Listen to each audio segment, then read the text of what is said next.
Okay, sedimentary rocks. We've talked about clastic, we've talked about chemical. Now we're going to talk about biogenic. And these are sedimentary rocks that are made from biologic processes. So they are organic rocks, right? So a good example of this are rocks that are made up of fossil remains of plant or animals, or like skeletal fragments of organisms or shells, things like that.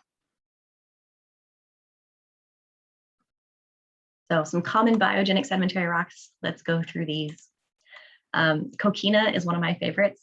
This is just when a lot of tiny little seashells are all compacted together, naturally cemented together, and we call that coquina. And you can actually see all of the different shells that make up that rock. You can also get skeletal limestone. So I know we've already talked about limestone as a chemical sedimentary rock, and that's because it can be formed in multiple ways. It can be formed without biological activity, right? It can be formed just as ions in salt water precipitate out, but it can also be formed from biological activity, right? And that's because calcite, which is a component of limestone, can be created within the shells of organisms, right? So mollusks, things like that. And when those mollusks die and they get compacted together, along with other things that contain calcite like coral, forams, things like that, right? That can become a skeletal limestone.